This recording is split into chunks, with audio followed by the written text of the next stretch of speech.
Father Simon and the Disciples of Judgment and Forgiveness. My confession dates back to 1998, when I was a young in-service police constable in the northeast of England. On my first day with my new shift, I was faced with a sergeant who refused to speak to me until I had proven my worth, and an inspector who was to be avoided at all times. When the inspector was on duty, it was his police station. It was his town and his police force. This was a man who joined the service in the early 70s, so discipline was his middle name. Short haircuts, clean shaves, sharply pressed uniform and smart boots, they were an absolute must. Ultimate professionalism was his goal, but unfortunately one of his constables, i.e. me, didn't share this view, and I would ultimately pay the price. Now, the late 1990s had seen a huge surge in theft from and theft of motor vehicles. Each and every constable would deal with a couple of these offences each shift, and car chases were the rule rather than the exception. One particular delinquent youth responsible for these types of crimes, we'll call him Knuckles McGinty, had been I don't think we've changed his name there. I think that he really was Knuckles McGinty. Had been arrested almost 100 times.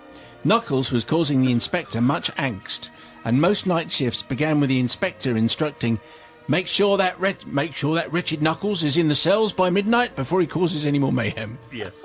Great accent. Lovely. First of the new year. Well done. He spoke like the Verger for no reason. Yeah, I noticed that. Now, at this time, a young colleague from my shift was living with his parents, and therefore had plenty of spare cash. With this spare dough, he'd bought himself a shiny new Japanese sports car, which he lovingly cared for and polished every week. One night, my colleague parked his shiny new Japanese sports car in the town centre whilst he took a young lady for a night out. However, on returning to his car, he found that some horrible oik had smashed his window and stolen his stereo. This kind of thing used to happen a lot. He was incensed. How could somebody have the audacity to do such a thing to a police officer? To a police officer! Fortunately, the baddie didn't wear any gloves. The scene of crimes officer lifted several fingerprints and sent them for analysis. After a couple of weeks, this is how long it took back in the 90s, the results of the fingerprint analysis were back, and it was our very own Knuckles who had broken into our colleague's car and stolen his stereo. There was a collective frenzy on the shift as we ignored every speeding motorist, disorderly, drunk and unruly youth in our pursuit of Knuckles McGinty, determined to seek justice for our colleague. It wasn't long before I was the lucky one who arrested Knuckles and had him in the interview room. With such strong evidence, he could... Do you think this would make a good TV series? It's going very well so far, yeah. He couldn't deny it was he who had committed the heinous act, and he was duly charged. I then had to fingerprint Knuckles, photograph him, and take a sample of his DNA. Being 1998, there was no digital fingerprinting. These were the days of thick black ink, brass plates, and a roller to distribute the ink. A few dots of ink were put on the brass plate, then a hard roller was used to spread the ink across the plate. When all of the brass plate was covered in ink, the fingers and the thumbs would be rolled in the ink before placing the fingers and thumbs onto the paper, which would record the fingerprints. Is that clear? I think that is. This process was followed to the letter with Knuckles. Now, being a seasoned veteran of the process, Knuckles believed that his time in the fingerprint room was over. Unfortunately, it was not, because an uncontrollable urge for tomfoolery had passed over me, says Doc of Dixon Green. All done? Asked Knuckles. He hasn't spoken to this point. No. Yeah. Not quite, chummy, I replied. We've still got the ears to do. You what? He says. Well, I continued in a very stern and convincing tone, we've had a spate of burglaries recently. We've noticed that the burglars have been putting their ears against windows to listen out for whenever someone is coming. As ear prints are as unique to a person as their fingerprints, the Chief Constable has decided that we must now print the ears of everybody who's been charged with a theft. I then proceeded to firmly run the ink-rolled roller up and down Knuckles' ears until both were covered in thick black ink. I then simultaneously applied a piece of paper to either side of Knuckles' head and pressed firmly towards the centre of his head, thus producing two fantastic prints of his ears. Work of art it was. I was surprised how good they were. Even wondered if the process might become the norm.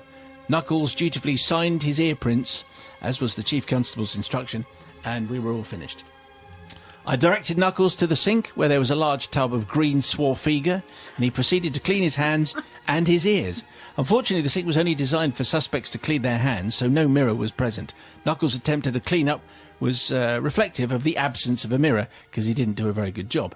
As the custody process was completed, Knuckles was led to the front desk and out of the police station. Unfortunately for me, as he was walking across the car park, the inspector was just returning to the building, and their paths crossed. Moments later, the inspector entered the constable's report writing room and asked in a very stern inspector's voice, "Can anyone tell me why Knuckles McGinty is walking across my car park with fingerprint ink and Swarfiga in his ears? What is going on?" The report writing room instantly emptied, and I alone was left to explain that Knuckles had been his usual naughty self in the fingerprint room, but it was no big deal as I had managed to contain the situation. I might have gotten away with this fib, but unfortunately it was at that point that the inspector looked down onto the desk and saw the beautiful ear prints which had been signed by Knuckles. I had never been called an imbecile before, and to be honest, I had to look it up in the dictionary. 3 months of winter foot patrol followed, where I was never allowed anywhere near a warm panda.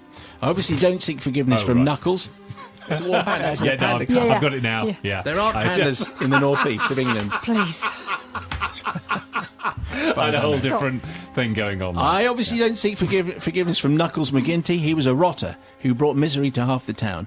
I do, however, seek forgiveness from the inspector, who was let down by a juvenile act from a public servant who should have known better.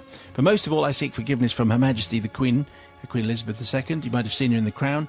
You see, I've been awarded a medal with the Queen's head on it. On the medal is engraved, "For long service and exemplary conduct." Without forgiveness, I feel unable to ever wear this medal again, as clearly Doc of Dixon Green has had occasion when exemplary conduct was not what he was particularly famous for. Sister Bobby. Well, just to go off on a tangent here, if Knuckles McGinty had been arrested over 100 times for twocking, why hadn't you kind of ceased this? You know, all the evidence was there. He wasn't wearing gloves, was he? So I'm just a little bit disappointed that Doc of Dixon Green hadn't kind of, you know, ceased his kind of, what's it called? You know, when you're set loose, you know, with lots of... A crime spree? Yes, and they'd have arrested him 100 times, so why hadn't they got enough evidence to charge him? Well, he wasn't that smart and he wasn't that clever. So that's just going off a tangent. So I think, really, you should always follow procedure in these circumstances. Don't be, you know, a stickler for the rules, but I think I'm not going to forgive. I'm slightly disappointed in Doc of Dixon Green. Yeah, well, you know, I think... I do like the picture of him with two pieces of paper on either side of Knuckles' head, getting the ear prints. What do you think there, Matthew? Well, it's at times like these that I wonder what would Ted Hastings out of Line of Duty have thought of this. What would he have thought of this? He'd have probably thought, well, there is a grain of truth to this, isn't there? Because ear prints are, of course, or our ears are unique to us. So you know, taking an ear print isn't ridiculous. But I think it's quite clear that that Mr. Knuckles knew exactly what was going on because he brought it up with the inspector in the car park. So, you know, no harm, no foul. Everyone was fine in the end. And, yes, so I'm definitely going to forgive. Dear Father Mayo and the Drive Time Justices of Radio 2, all three of whom are here gathered and assembled. Tonight's one, by the way, called Chive Talking. Oh. It was a good title, so we thought it was worth mentioning again. Your feature on Chris Butties last week pricked my conscience and reminded me of a cruel prank I played 26 years ago, and one which still haunts me to this day.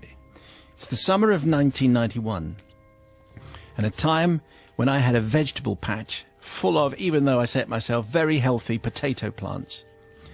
I had fabulous potatoes, the best in the area. Also at this time, it was being reported in the press that a prominent royal was suggesting we talk to our plants to assist their growth. These two issues inspired me to play a trick on my 3-year-old niece Rachel, and it's to her that I owe a long overdue apology. Now, you may remember that in the mid-1980s there was a very popular TV advert for a make of crisps, an ad that had potatoes singing a catchy tune, modelled on the song I Want to Be Bobby's Girl, hit for Susan Moore in 1963. Singing potatoes, these are.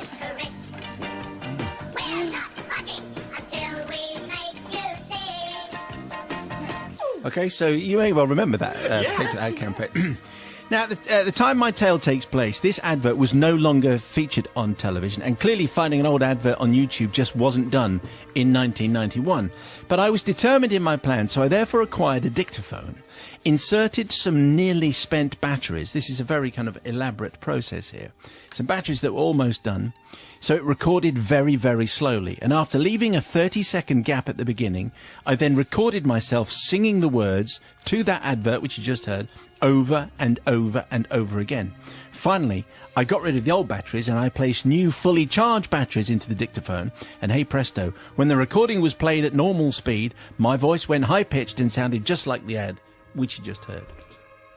Aware that my niece was visiting one evening that week, I made sure I was in the garden by the potato plants when they arrived.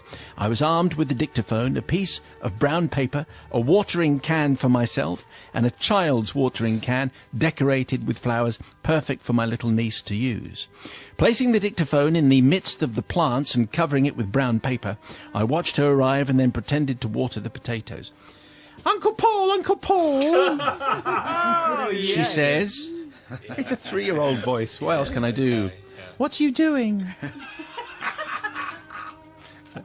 Rachel says, as she skipped down the garden to join me.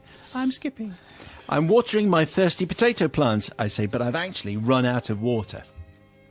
I then told her that when the potato plants are happy, sometimes their potatoes start to sing, especially when they've had a nice drink of water. I also said that when this happens, it's nice to sing along with them. In fact, it's a very respectable and respected thing and shows that you respect the potatoes. Passing Rachel the child's watering can, I asked her to start watering some plants a few feet away, enabling me to switch the dictaphone on unnoticed. I then made an excuse to go up the garden to fill my can, and the 30-second delay at the start of the recording gave me just enough time to walk away before this happened.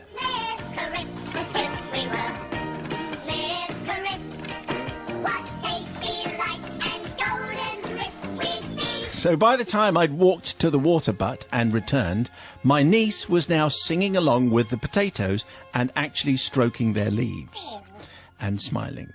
She then ran inside my home to her parents and excitedly told them about Uncle Paul's famous singing potatoes. And they just smiled and exchanged humouring glances. Their glance at me seemed to suggest that's the last time we'll let her spend any time with this idiot. I later confessed my deception to my brother and sister-in-law, who, while they thought it was a cruel trick, didn't destroy the magic for my niece by telling her the truth. I later learned, because these things always have implications, I later learned that Rachel had drawn pictures of the singing potatoes the next time she was at nursery, and she told all the other children and staff about them. Of course potatoes can sing. Don't you know anything? Come on. I've heard them and I've seen them sing. I have. Terry Jones again. Yeah. Sorry about that. It was a little bit. She apparently said all this with enough conviction that the staff actually reported her to her mother. Why would you? Obviously, she appeared so convinced that the potatoes were singing that they had a word. Anyway, very strange. But it is high time, says Paul. I need forgiveness for this prank that I played, which caused me much amusement at the time, but resulted in my niece, who is now an adult and mother herself, spending many of her early years believing that potatoes were actually alive and not just vegetables, but they could sing under the right circumstances. And by the way, my favourite crisp butty is wholemeal bread, real butter, and cheese and onion crisps. That would be my favourite. Well, that's Nigel giving his. What do you think about that as that mixture, particularly wholemeal bread, real butter, and cheese and onion? Yeah, real good type of Welsh butter, and I love cheese and onion crisps. They're my favourite. So why haven't you ever done a cheese butty? A cheese or a crisp butty. Crisp butty. Why have you done a crisp butty for us? Yeah, I feel as if I might be doing one quite soon. Okay. Just thought. Do you want to go first then, Nigel? Yes, absolutely. Yes, please. Now, I have a feeling that Rachel might well have twigged this. I'm just staggered, but Rachel, I'm presuming she is still speaking to Paul, Uncle Paul, that is, because she's 29 years old now, yeah. But I thought that might have come up in the conversation over all these years, unless he's been completely verboten from the family. But I do. In Ireland, there is a place called Tato Park, and there's Tato Man. Yeah. And there is there's a whole theme park. So, potatoes, you can't scoff. And I thought that was really dynamic of Uncle Paul and also creating the magic. So you're absolutely forgiven. The person I'm not forgiving is the people at the play area, the kindergarten or whatever it was, who were reporting them for, for her. A little bit Yes, dodgy, wasn't it? Really, saying that Uncle Paul and they were talking potatoes. I mean, we've got to indulge people. She's 3 years old, for heaven's sake. So And you're maybe- definitely forgiven. Maybe potatoes can sing, actually. Maybe they can. Do we know that they can't, Bobby? Have you ever This asked? is my point is with the nursery people as well, because actually the nursery people don't know that they can't just because they've never heard. Yeah. The conditions have to be right, and the nursery people obviously never get the conditions right. Uncle Paul does. That's why Rachel got her special performance, because she got it right with Uncle Paul. So really, Uncle Paul, you don't need forgiveness. It is absolutely fine. You should continue to do this. Are there any vegetables that can sing, Matt, as far as you know? Not to my knowledge, but then I've never been there. I'm going to say, isn't it? Does no one else find it a bit odd that you've got potatoes who are singing about being crisps? Looking forward to they're going to be chopped up and fried, boiled alive. Let's all sing about that. That's okay. I'm going to forgive just because of the phrase "respect my potatoes." I am going to be using that phrase quite a lot from now on to my family when I'm out in the garden. Respect my potatoes, And so therefore. Dear Father Simon and the Holy Collective, my sin begins many, many years ago. That wasn't actually exposed until very recently. Before I tell my tale, let me say this in my defence. I am a dad. I have a dad's sense of humour, and you may only get my gags if you're another dad. If you're anything other than a dad, you'll most likely tut at my random and frequent outbursts. It's not a promising start, Dave, is it, really? Now, the tale begins when my 2 daughters were younger, and we would watch family movies together. Sometimes in those films, a boy would sneak into a girl's bedroom for a secret kiss or to do homework. Yeah. I can't remember many where No. there's homework. Although War Games is quite good, there is a moment where the girl there goes up to his room and they try and do some board games and computer games. Yes. And listen to music. Anyway, however, these were more innocent times and were not the kind of movies that some of your imaginative congregation may be thinking of. Is that right?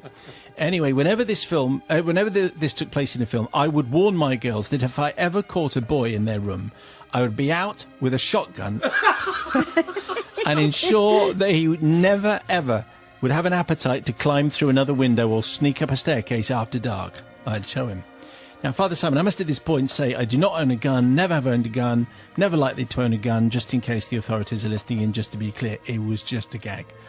Now, the girls would laugh when I did my boy bedroom gun routine during the films, and for many years before entering their room, I would stand outside the door and pretend to be talking to someone along the lines of, "I'm sure I heard him. No, I'm getting my gun. I'll show him sneaking around my house." Then I would barge into the room and be faced with a giggling daughter who found this all hysterically funny. However, as my daughters got older, it became less funny to me. As indeed do all dad jokes, really, eventually. Until the point where it finally became an annoyance. Dad! Who could possibly have imagined?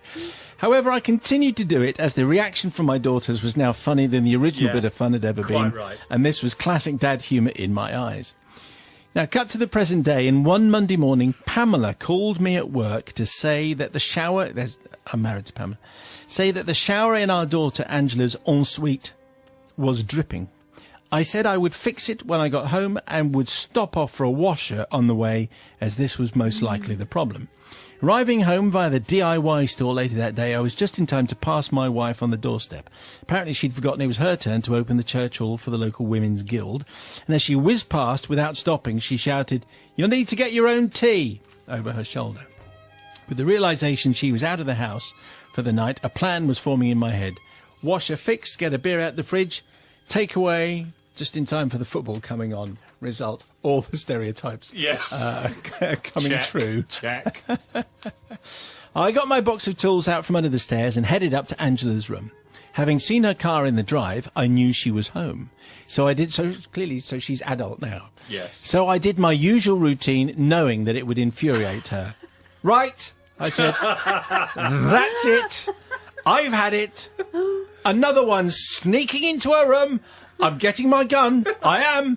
I won't stop. It's loaded. I've had it." I paused and then shouted, "I'm coming in. You better pray for mercy." And I threw open the door. Now, as you enter the room, my daughter's bed is in between the door and the ensuite. From the side of the bed, all I could see was a pair of men's boots. Oh. I stepped quickly into the room to find a man lying at the side of the bed, face down with his hands over his head for protection. Who the heck are you? I demanded. The man didn't turn his head to face me, so he wasn't to know that all I was armed with was a toolbox and some washers. Still face down to the carpet, he whimpered, I've not done anything, I'm just here to fix the shower. My gear's in the bathroom. Your wife called me. Put down the tools, I tried to explain the long-running joke to the poor plumber, but unfortunately he didn't see the funny side, and as he got up, he told me, in between some rather choice language. I almost gave him a heart attack. He then gathered up his tools and stormed out, leaving the shower unfixed. And me awaiting an absolute roasting from my wife. My daughter, on the other hand, found it hilarious and told me it served me right. She'd actually been studying in our room, but having heard me start my rant, chose not to stop me. So, Father Simon, I seek forgiveness not from my wife, who couldn't even wait a couple of hours for me to fix the shower, or from my daughter, who knew he was there and didn't tell me, but from the plumber, who has most likely been left with a nervous tick. At the very least, I would have thought. Well, you can see how it might have happened. Everyone was trying to do the right thing, and you do feel sorry for the shower man. You can understand Dave's point of view. It's just a harmless family joke, so we thought Sister Bobby's going to sit on this one. Well, the thing is, it's difficult because I can understand the plumber might have been traumatised and really upset, but I'm actually confused to why he got in such a huff. Surely, when you explained the situation, you'd have gone, oh, right, okay, do you know what, you really scared me? Let me go and finish the shower. So, because I wouldn't have forgiven. I'd have said you shouldn't have done that to the plumber. I mean, I know you didn't know, but really, he was upset. But actually, because I'm so annoyed with the plumber for walking off and not fixing your shower, I think on that, guys, I'm going to forgive you this time. I love the story about you and your daughters. I think it's a great story, great family. The plumber obviously thought the end was nigh. Yes. And so throws himself onto the floor. Just a quick question. Oh, yeah. Was the boots by the side of the bed because he didn't want to take his dirty boots? I think Yes, the boot. that'll be because he didn't want to get in the shower with his dirty boots. So he was a thoughtful. What time had his wife left? Was she? Just there, just as he Yeah. arrived. So Oh, okay, that's all right. anyway, any Just other checking. questions? Well, no, I was just checking there wasn't something else that we've missed beforehand. Oh, I see. Yeah. No. Oh. No, there wasn't, Oh. because otherwise, obviously... Had his wife been helping? You know, you need to hold the shower thing up and Yeah. things like that. You know? Had his wife been helping the plumber? Just Yeah. checking. That's a whole new Because he had story. his boots off. That's my only concern. True. It's Brother? perfectly innocent with the boots, I'm going to say. Also, I'm going to say, the reason why dad humour, why we all find it hilarious, is because everyone else finds it mind-numbingly embarrassing. And the more embarrassing you find it, the more we're going to do it, because the funnier it is. We love it when you are cringing. The other point I would make here is, why is the wife calling for the plumber when he's already said, I'm getting the washer on the way home? Why do you need to... Well, she didn't think he was going to do it. Perhaps tell me that you've In called a couple the of plumber. weeks, in a couple of weeks, he probably get around to it. you know? Perhaps could have let me know about the plumber. So I am going to say forgiven, because obviously the blame lies, as we've already found, with... Dear Father Simon and the congregation, this tale begins in November 1999, when two work colleagues and I were having a well-earned day off on a work trip to Fort Lauderdale, USA, following a 5-day conference. On the day in question, we'd spent part of the day on a helicopter ride as a special reward for our hard work, paid for by the company that we were working for at the time, which had nothing to do with anything aviation related, I should add. I was fortunate enough to have got the co-pilot seat, so I spent the entire flight chatting to the pilot and quizzing him about his helicopter, a Sikorsky S-92, if I remember correctly. After returning to the hotel, we decided to make the most of our last night before returning home, so we hit the local bars. Unlike myself, though, both John and David were young and unattached, and were keen to see if any Fort Lauderdale ladies would be wooed by their quintessential English accents. Hello. You know how that works. Oh, yes, good evening, hello. Not that I've ever done that on No. Rocket Talk. Okay, let's just fade Nigel out there. We headed off to the local piano bar, and while I went to get the drinks in, John and David went to scour the place for potential American friends. I'd just got served, and they both returned. Crikey, or words to that effect, said John. There's a load of girls in here. Big problem, though, said David. The place is rammed with Richard Gere types out of an officer and a gentleman. Now, as non-locals, we weren't to know that the aircraft carrier USS George Washington had recently come into port. But after a few sips of their beers, John and David decided shiny uniforms were no match for English accents and left me in peace while they went off to try their luck. I watched as they entered an adjacent room full of very attractive American women and, of course, about 400 very attractive US Navy officers. I didn't fancy their chances personally, but I was looking forward to watching them try. Before I knew it, they were both engaged in talking to a group of 3 naval officers and 3 local women. They'd been talking to the small group for about 15 minutes when John turned round and pointed right at me. I just waved out of politeness, but I began to feel a little bit nervous as they all kept looking at me. Eventually, 2 of the officers started walking towards me. "Hey, let me buy you a drink," says one of them. What? It's the accent. There's so many Americans in this. Good. They're all going to have exactly the same voice. Really? Hot diggity dog. Yeah. While he went to the bar, the other officer joined me, pulled up a stool and said, "So, you fly them copters?" I do fly them copters. My big match. Before I could answer, his colleague reappeared with my beer and added, "Hey, your friend, you flown many..." Was this Mexican? Go on. My friend. Your friend told us you flown many sorties during the Gulf War. And that you're here test flying the new Sikorsky S-92 helicopter for the RAF. Is that right? I didn't know what to say. I looked towards my so-called friends who were now seizing their opportunity and were fully engaged in their own conversations with the 3 American women, now liberated of their American friends. "Well," I said, becoming all Hugh Granty, I don't really like talking about it. Strictly speaking, that wasn't a lie. "Ah, no, of course not. Gee, no, the other," says the other officer. This is a completely other. Just then, the other officer who'd been with David and John appeared with an older, and very distinguished gentleman with more medals across his chest than I could count. "Can I introduce you to the commanding officer of the aircraft carrier USS George Washington?" One of them said. The commanding officer held out his hand and said, "It's a great pleasure to meet a distinguished Brit veteran. Tell me, is it true you're test flying the Sikorsky S-92 over here?" I nearly did a Basil Fawlty and pretended to faint on the spot because I could think of no way of getting out of this. But instead I started telling him about how nimble I thought the Sikorsky had handled today and that it was faster than I had expected. "A pretty neat piece of kit," I said. And then, thinking back to what the pilot had told me during our trip during the day, I added, "I'd say it's a lot quicker than the S-70, that's for sure." Captain of the USS George Washington and his commanding officer nodded in agreement. Then the captain says, "We're thinking about changing from the MH-60S Seahawk helicopter on the carrier, and the Sikorsky's been mentioned. Let me introduce you to someone else." Oh no, not another voice. A less friendly looking, that's a stage direction, that is, suddenly appeared, and more introductions compounding the earlier lie ensued. After an uncomfortably strong handshake from the Air Wing commander, he says, Has he got the stutter? just trying to... Here he comes again. Come on, everyone. So he says, "So..." Oh! That's too friendly. "So, do you like the Sikorsky? What's this? Tell me, Sean Connery? That's Deputy Dog. It is Deputy Dog. do you like this Sikorsky?" "Sure," I said, my voice getting unrealistically high. Yeah. Sticking to my story. "It's not everything I'd like in a chopper," I said, "but it's quicker than the S-70. He nodded. I thought I'd gotten away with it, but then he added, "That's good, but what about its downward thrust dissipation? Would it be suitable for an aircraft carrier?" "Well, perhaps," I replied. "However, can I just ask you just to hold that question a minute, sir? I'm afraid I have to go to the washroom." Damn shrapnel and all that. I knew then that I had... Second World War reference. Obviously.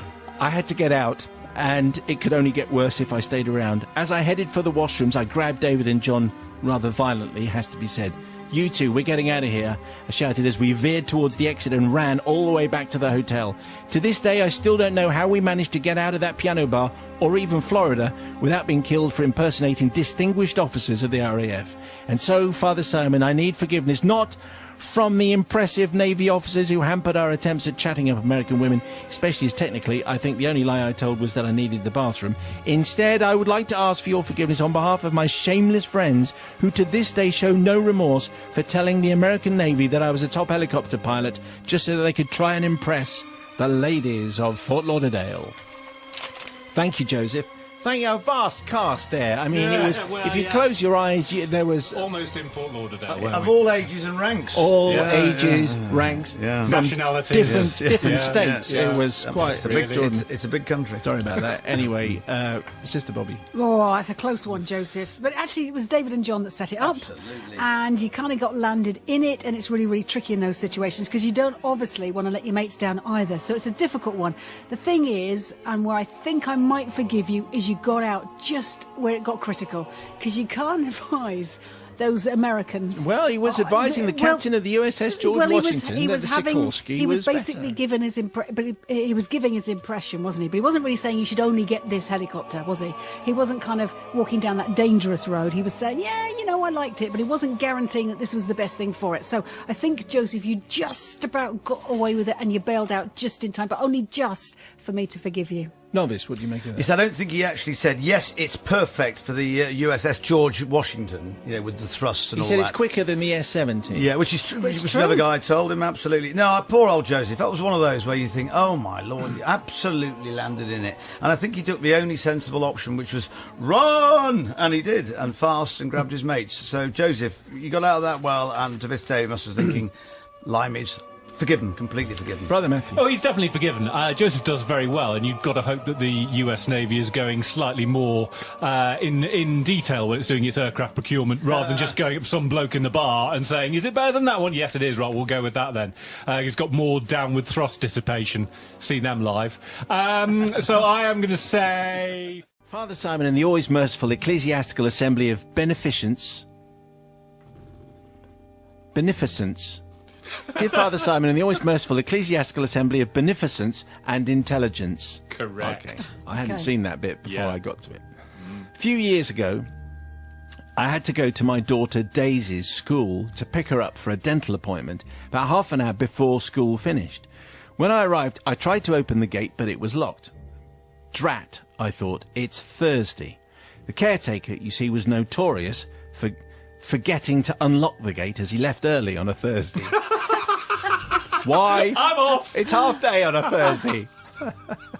I'm going to leave the gate locked. Is that all right for you?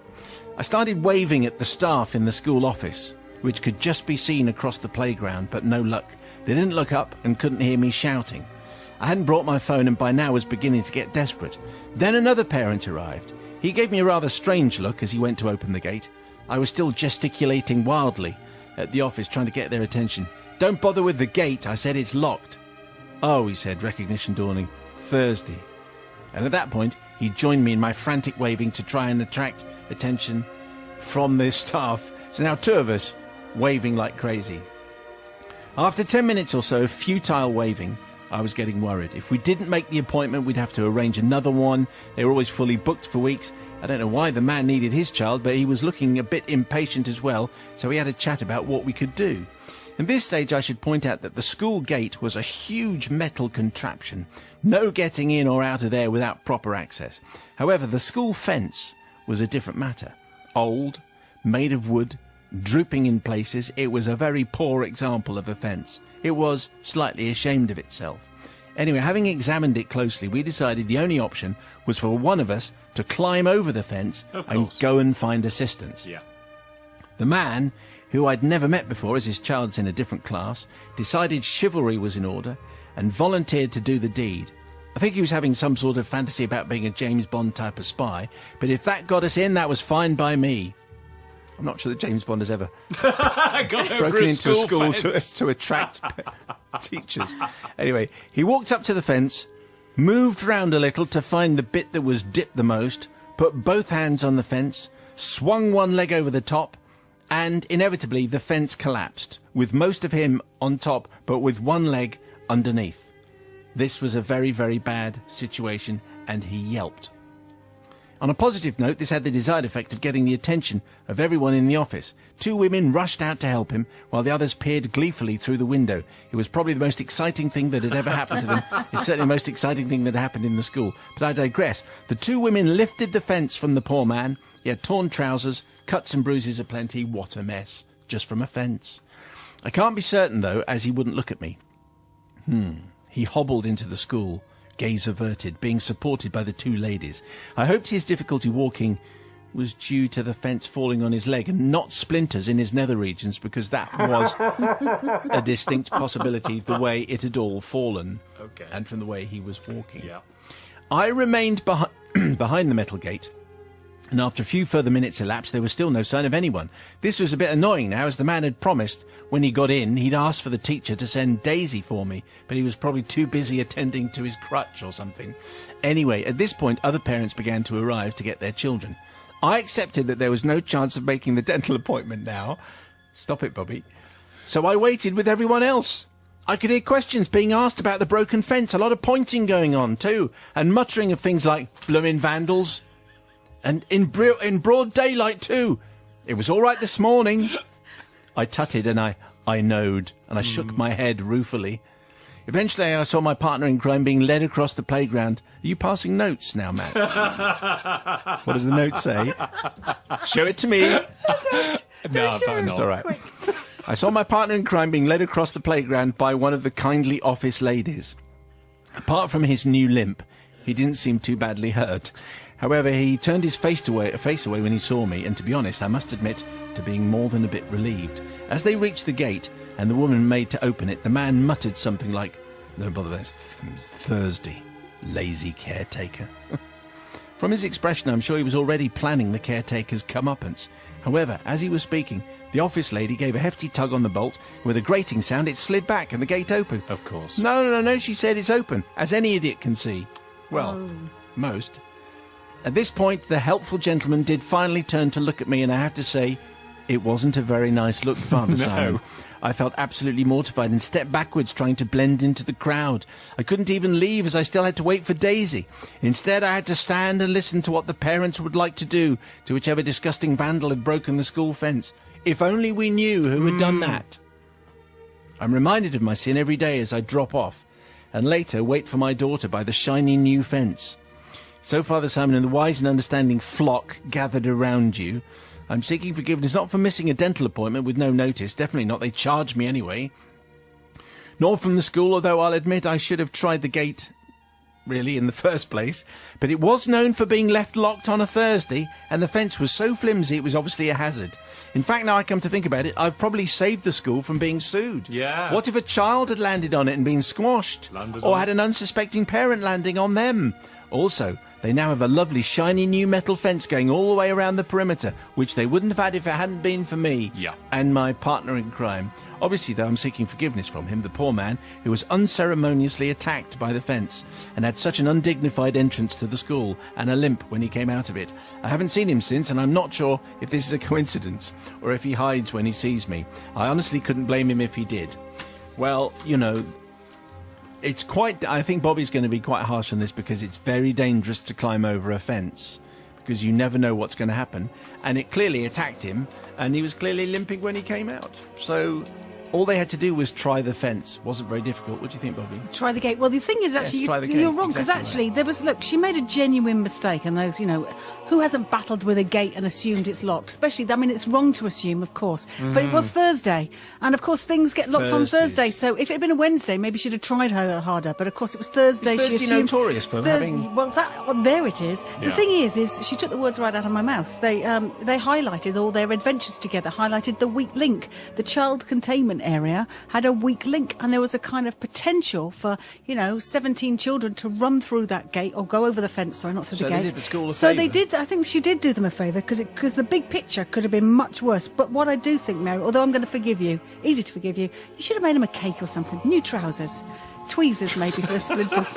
Anyway, you're forgiven. I've got you a cake some new tweezers. trousers and some tweezers in case there's any... I think we all know But what you that need means. to do it yourself. All right, okay. Well, quite. Yes. Matthew. I'm going to say this is one of those times where I am thankful that I don't always adhere to social norms. Social norms say that when you arrive somewhere and they say, "Oh, don't bother trying the door, I've already tried it," is that you should not then try the door because they've already tried it. Well, I always do. I try the door and look them in the eye as I'm doing it, as if to say, "Well, I think you'll find that I can open the door." Now, normally it's still locked because obviously they were right. But in this situation, I wouldn't have ended up with splinters in the nether regions. Plenty. So exactly. So I am going to forgive because it could have been avoided.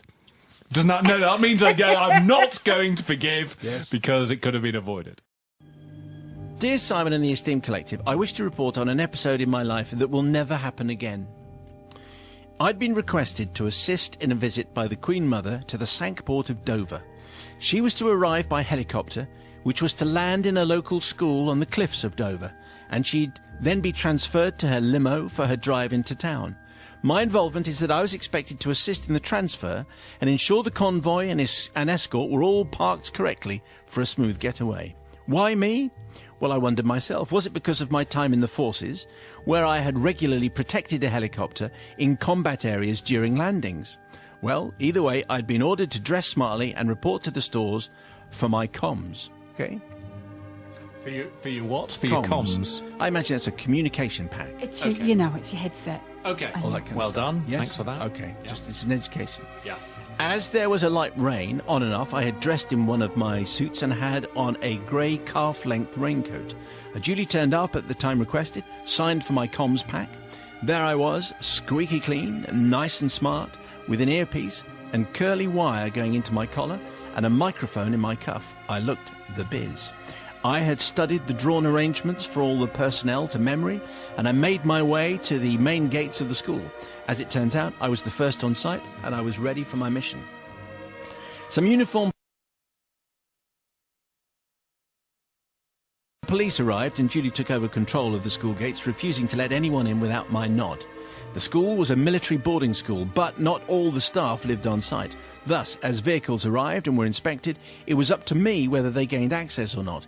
As it turns out, I didn't turn anyone away, as all were staff coming to work. During the next hour or so, more police and specials arrived, all showing their IDs. Outrider escorts and multiple vehicles also arrived. During this time, my superior turned up. At that point, one of the specials turned to the others, pointing at my boss, and said, "Who's this muppet?" He turned up in full combat gear, with his swagger stick under his arm, and was promptly told it was not appropriate dress, and he should leave and not come back.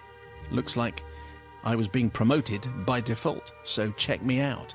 As more of the escort turned up, I duly arranged them into the correct order of march and parked accordingly, pointing out to those carrying arms a hidden area as they could prepare their weapons. So this is... Wow, this is, interesting. Where's Who this knows going? where this is going? Yeah. As time drew near to the arrival of the helicopter, all the children of the school and staff started to arrive around the area to catch a glimpse of the Queen Mother. The police had sealed the gates and plainclothes staff were in position, while I was standing next to the door of the limo looking at all the spectators, many of whom appeared to be giving me a funny look. Then the noise of a helicopter was heard, and all eyes went to the sky, except mine, that is, because I'd been trained well. I walked up to the nearest plainclothes gent, tapped him on the shoulder to get his attention away from the helicopter and said, "I think all of you know what a helicopter looks like. You should be facing the crowd." This is like Jack Reacher. Yeah, That's what this is like. This is so good. Looking a bit embarrassed, he spoke into his wrist and faced outwards. I didn't see our royal guest disembark the helicopter that day as I was doing my job. However, when a few minutes later I saw children waving and cheering, I momentarily turned my head. The Queen Mother was no more than 2 feet from me and about to enter the limo, and I would like to believe she gave me a little smile. A few seconds later, the door closed and it was time for the convoy. The police opened the gates and started to mount their vehicles, but I immediately spotted a problem. It was rush hour and the school gate led out onto a public road where traffic passed in both directions at 70 miles an hour, and it was known locally as a notorious black spot. I approached a police commissioner, suggested he put some uniform officers out to stop traffic so the convoy could leave. "Good idea," he replies, and sent out some of the boys in blue. The convoy duly left. Everyone was happy. The same commissioner then came back to me and said, "I don't recognise you. What branch are you from?" I looked straight in his face and replied, "Oh, I'm not one of you. I'm the school caretaker." There you go. And his face went white. Don't think anyone saw that one coming. He's clearly a caretaker with history, though, so he knows what he's doing. Check him out. And that's why he was in charge. Let's hear it for the caretakers. Father Simon, I don't seek forgiveness from any of the people present, especially as I helped things run a lot smoother than they might have otherwise. My boss should have dressed more responsibly and not left me in charge, but maybe I do belatedly seek forgiveness from the commissioner, who was clearly aghast that a mere caretaker had been so close to the Queen Mum. Anyway, but it sounds, Norval, or however we should be pronouncing your name, that you were clearly the most appropriate one to be in charge, because you knew the school, you had a military background, clearly. That's why you were protecting helicopters, so you were the man for the job, and you dressed appropriately, everything else. Anyway, Sister Bobby, did you see that coming? I said, no, that is the biggest surprise so far this year. That and the church one. I have to say, Norval, well done. Congratulations. And why shouldn't you actually be in charge? Like you said, you know the school. You know all those children, probably by name. You know all the kind of, you know, the mischievous ones that like to have fun, so you can spot all that coming. And you did your job. And you thought ahead. And you had all the traffic under control as well. And you knew the area. So I don't think you have really anything to be forgiven for. No, the thing is, he knows how to tell a story as well, doesn't he, right? So if he put it at the beginning he was a caretaker, we'd go, well, it's just a Queen Mum story. Yeah. Also, you survived working at a school with all those children. That is worth everything. So you're forgiven on so many counts. Brother Matthew. The reason why this works is that my idea is that as soon as he gets that wire that goes from the ear down to the sleeve, as soon as he goes method, he's like, oh yeah, I am taking control. You watch the crowd, Sonny Jim. We're back to Korea, 1954. We all know what a helicopter looks like. Stop looking to the skies. I'm in charge, even though I'm the caretaker, like Hong Kong Phooey, a bit. So I am definitely going to forgive, just because he's gone into... Which of us can say we've never fantasised about having one of those wires that goes down to, and then talking into your sleeve? Oh, I love all of that. So yes, definitely forgiven. Is that what you'd like to do? Oh, we all do, don't we? Okay. We all go around going, oh yeah, Charlie Tango, all of that.